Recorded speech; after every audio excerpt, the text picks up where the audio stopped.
Greetings, this is Jeff Riddle from Christ Reformed Baptist Church in Louisa, Virginia.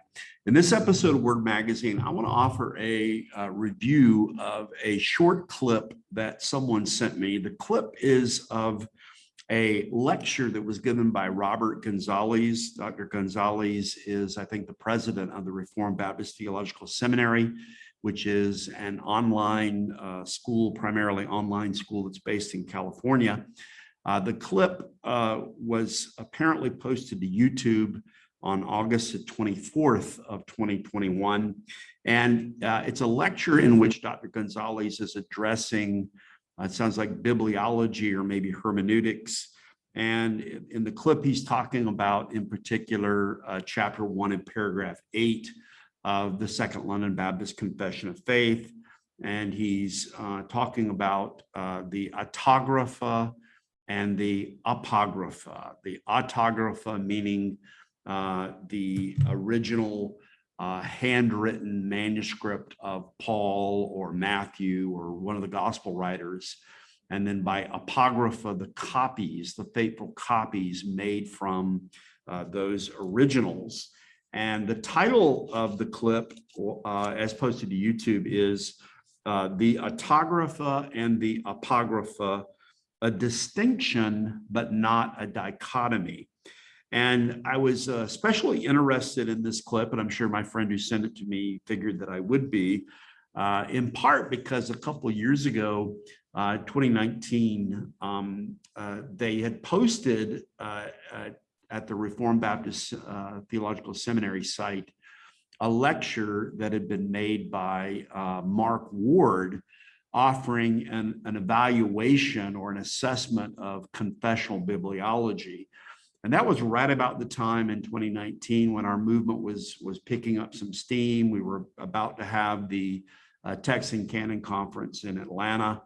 And I thought it was interesting that they invited Mark Ward to critique our movement, given that Mark Ward, first of all, is not a confessional Reformed Baptist. I think he's a Calvinistic Baptist with an independent fundamental Baptist background.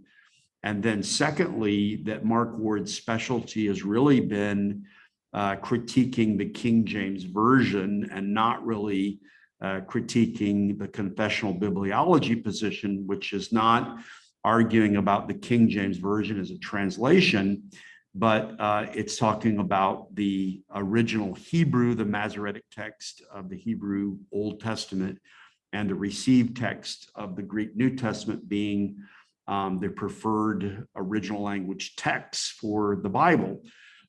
So I thought that was interesting. And so given that this was a clip of a lecture in which chapter 1, paragraph 8, which obviously we think is a very important part of the confession, with regard to bibliology, that it'd be interesting to see what was being said about this. So what I'd like to do is play the clip, and I'm going to try to let it largely play and not make a whole lot of comments on it, and then offer a few comments towards the end on the content of it. So let me pull up, if I can, the lecture here on YouTube. There we go.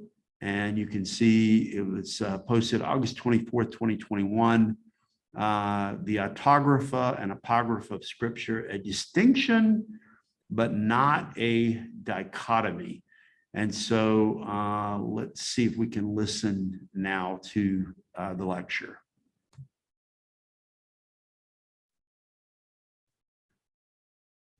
So the confession reads, the Old Testament Hebrew, the New Testament Greek, being immediately inspired by God and by his singular care and providence, kept pure in all ages, are therefore, that is the Greek and Hebrew, they're authentic. So as in all controversies of religion, the church is finally to appeal to them. All right, let me make some observations about this. And this is really important to get. First of all, the confession here assumes a distinction between the original writings of the Old and New Testaments and the copies of those writings. The technical terms for this distinction are the Autographa. How many of you heard of that term? Autographa, that refers to the originals. the actual parchment that Paul wrote on, the letter to the Galatians, or the vellum that Moses used to write Deuteronomy. So you have the Autographa, the writings, then you have the Apographa, those are the copies. When the authors of the confession are speaking of the preservation of the Hebrew and Greek scriptures, they're not claiming that God actually preserved the Decalogue, okay, the actual stones on which the Ten Commandments were written, or the actual parchment of Paul's epistle to the Galatians. That's not their claim. What God preserved was not the original writings, but the copies of those writings, the Apographa. And it is the Apocrypha that the confession has primarily in view when it speaks of the preserved writings of the Hebrew and Greek Testament. So that's the first point, by clarification. Okay, so again, his first point here is that the framers of the confession in chapter 1 and paragraph 8, when they talked about the scriptures being preserved, the scriptures that were immediately inspired in Hebrew and Greek, and then being preserved, that what it's not talking about is the Autographa. So we don't have any of the manuscripts that came directly from the pen of Paul or the pen of Matthew. So none of those Autographa, the original autographs, have been preserved. So and they weren't preserved at the time that the framers of the confession were exercising their ministry. So that's his first point. Secondly, the confession asserts, okay, here I am, got the slides up here. It assumes or asserts a continuity between the originals and the copies. In other words, they don't make the distinction into a dichotomy. They don't say, well, the original writings are inspired by God, whereas the copies that were made of those writings are not inspired by God. What they actually say is that God has providentially preserved the inspired writings of Moses, Isaiah, and Paul through history. And the texts that they describe as authentic in the confession are actually the Apocrypha. All right. So second point is that although there is a distinction, as he puts it, between the Autographa, which are now lost, and the Apographa, the copies, there is a distinction, but not a dichotomy. And when they talk about the scriptures being authentic, they're referring to the extant Apographa, to the extant copies that they had in their own day.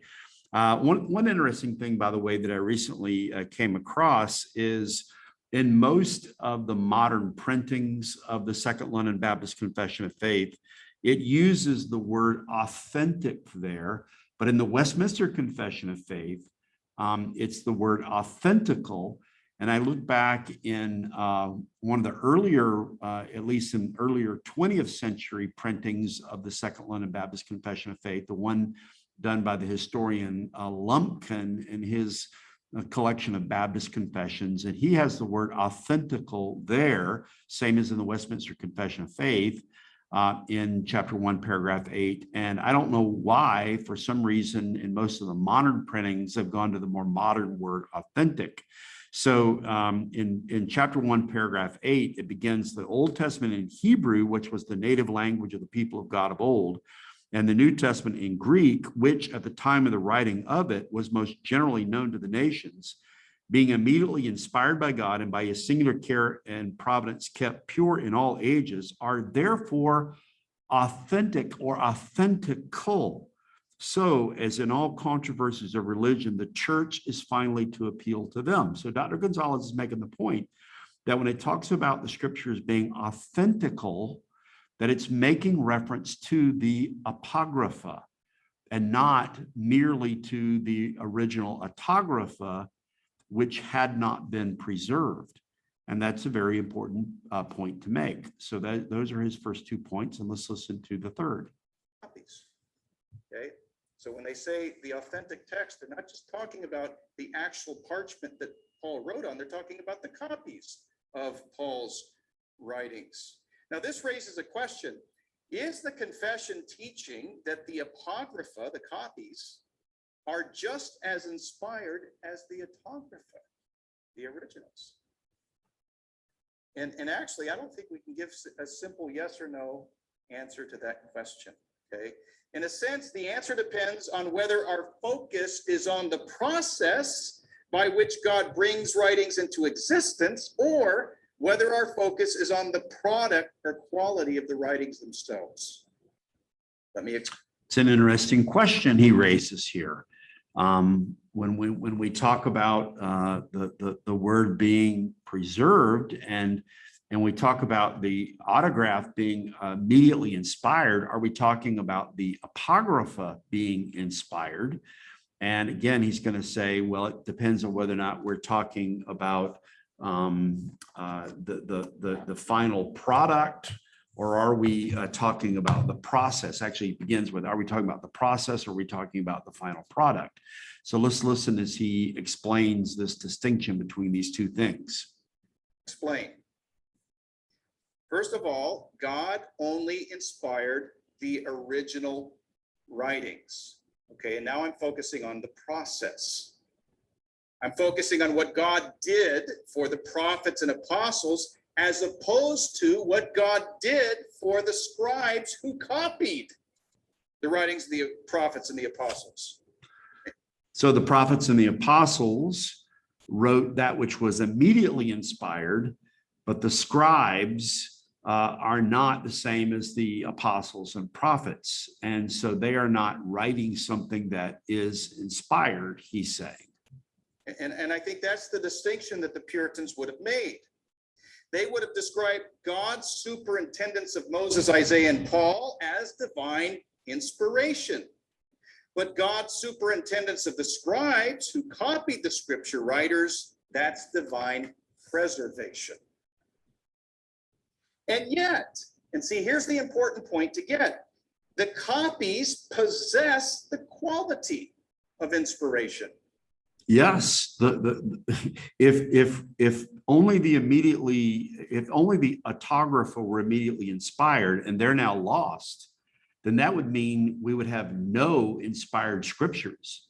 But we affirm the inspiration of the scriptures, and so yes, we affirm that though the Autographa are lost, the Apographa, or the copies that we do have, do reflect the quality of inspiration, because if they are faithful copies of what was immediately inspired, then they are conveying the immediately inspired text, and that is what God has faithfully preserved.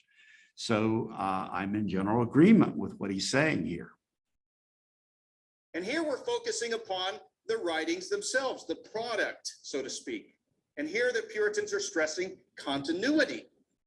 They're applying the quality of inspiration of the copies of the originals because, as they put it, God has kept pure the original writings by his singular care and providence. And if the very words of the inspired originals have been preserved in the copies, so has the quality of inspiration. Thus, Again, I agree. There is continuity between the Autographa and the received Apographa. I would agree with that. Confession describes the Hebrew and Greek scriptures as the only inspired, authoritative, infallible rule for faith and life. It does not reserve those qualities for the originals, which we don't have, but it applies those qualities to the copies, which we do have. Okay? And that leads to a third observation, which I think is the main point. The confession affirms that God has taken special care to preserve the integrity of the Autographa, that is the originals, in the Apographa, that is the copies. All right, that brings the lecture to a close. It would have been interesting to hear what he had to say after this. Just as a general observation, I find myself largely in agreement with what Dr. Gonzalez has said up to this point. And I think it's encouraging, actually, because it seemed like in 2019, with him asking Dr. Ward to critique the confessional bibliology position that maybe he was taking, an adversarial approach toward the confessional text. But here it seems like maybe, I don't know if we've influenced him or if these reviews he had before, but it seems like he's reflecting something of what we've been saying, that there's continuity in the mind of the framers of the confession between the Autographa and the extant Apographa. Now, the big question is, where does he go from here? If he goes from here to say that the inspired scriptures are there in the mass of the extant Apographa, and now we have to use the modern historical critical method, modern textual criticism, to reconstruct some hypothetical approximation of it, then we would part ways and say, no, we don't think that's right. But if his point is to say that there's continuity between the Autographa and in the extant Apographa, that the framers, the reformers and the Orthodox Protestant men had at the time of the writing of the confession, and they affirmed this text, which was the received text, as the proper text of Scripture, then we would be in agreement. And again, it is actually those who say that we must reconstruct the text from the extant Apographa, or who say it's somewhere in the mass of those documents. We don't know what it is, but we have to apply scientific method to attempt to reconstruct it. It is those persons who are presenting really a novel idea. And it's not the viewpoint that the framers of the confession had. And just to reinforce that, let me just share a couple of sources. One would be to look at Richard A. Muller's Post-Reformation Reformed Dogmatics, Volume 2 on Holy Scripture. I recently tweeted out a few quotes from this text on page 433. Dr. Muller says, by original and authentic text, the Protestant Orthodox do not mean the Autographa, which no one can possess, but the Apographa in the original tongue, which are the source of all versions. So Muller's saying the framers, when they said that the immediately inspired text was authentical, they weren't talking about the Autographa, but they were talking about the copies, the faithful copies that they had. He goes on to say, it is important to note that the Reformed Orthodox insistence on the identification of the Hebrew and Greek texts as alone authentic does not demand direct reference to Autographa in those languages. The original and authentic text of Scripture means, beyond the autograph copies, the legitimate tradition of Hebrew and Greek Apographa. That's it. They believed that they didn't have to reconstruct the autograph that was lost, but it was there in the legitimate tradition of the Hebrew and Greek Apographa. And then Muller says, this is still on page 433, the case for Scripture as an infallible rule of faith and practice, and the separate arguments for a received text free from major, that is, non-scribal errors, rests on an examination of Apographa and does not seek the infinite regress to the lost Autographa as a prop for textual infallibility. And there Muller is taking a direct shot at the 19th century Warfieldian effort to reconstruct the autograph, or to say, I believe in the inerrancy of Scriptures, but they're inerrant in the autographs, we just don't have those. The same sort of ideas that Warfield put forward that were later articulated in the Chicago Statement on Biblical Inerrancy.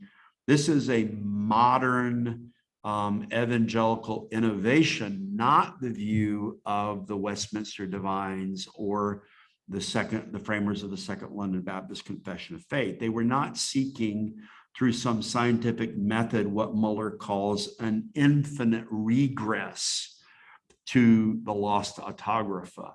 And then in a footnote, Muller makes this even clearer. This is footnote 165. He says, a rather sharp contrast must be drawn, therefore, between the Protestant Orthodox arguments concerning the Autographa and the views of Archibald Alexander Hodge and Benjamin Breckinridge Warfield. He says there's a sharp contrast between what the framers thought of as what was the authentic text, that is the faithful or legitimate tradition of the received text, versus the Warfieldian and Hodge 19th century attempt to say just the lost autographs are inerrant, and we're attempting to reconstruct them using modern scientific method.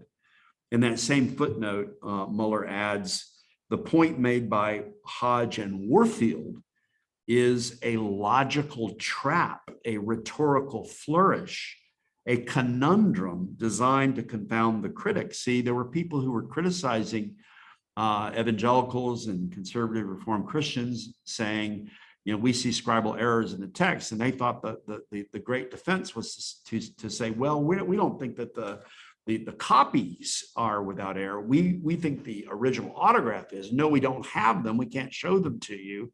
We're trying to reconstruct them. And Muller is saying that that's a completely different approach than was the approach that was taken by the framers of the confession.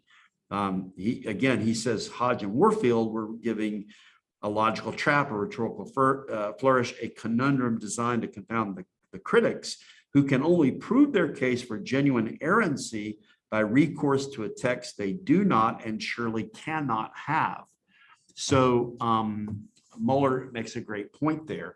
Along these same lines, and I gave an entire Word magazine to this, I would commend, again, the article by Richard F. Brash that appeared in the Westminster Theological Journal in 2019. The journal article is titled Ad Fontes, the Concept of the Originals of Scripture in 17th Century Reformed Orthodoxy. And if you look on my Word Magazine archive, I gave the entirety of Word Magazine 128 to covering Brash's article. But let me just read the first two paragraphs, the opening two paragraphs in Brash's article. He says, this is on page 123 of his Westminster Theological Journal article from volume 81, 2019. He says, present day evangelical discussion of the originals of Scripture typically focus on the Autographa, but it is increasingly recognized that in 17th century Reformed Orthodox theology, reference to the originals of Scripture meant something more than just the Autographa. This article substantiates the claim that while some of the Reformed Orthodox made the conceptual distinction between the Autographa and the Apographa, they typically posited a practical univocity between the two. This univocity and the doctrine of the providential preservation of Scripture that underlay it came under increasing pressure during the 17th century, and so it underwent some refinement. But ultimately, most Reformed Orthodox of this period maintained the belief that Scripture had been preserved in the extant copies, which were, as far as they were concerned, original. This belief distinguished their position from Rome's and also made them much less willing than their successors to allow conjectural emendation of the biblical text. That's the end of his first two paragraphs.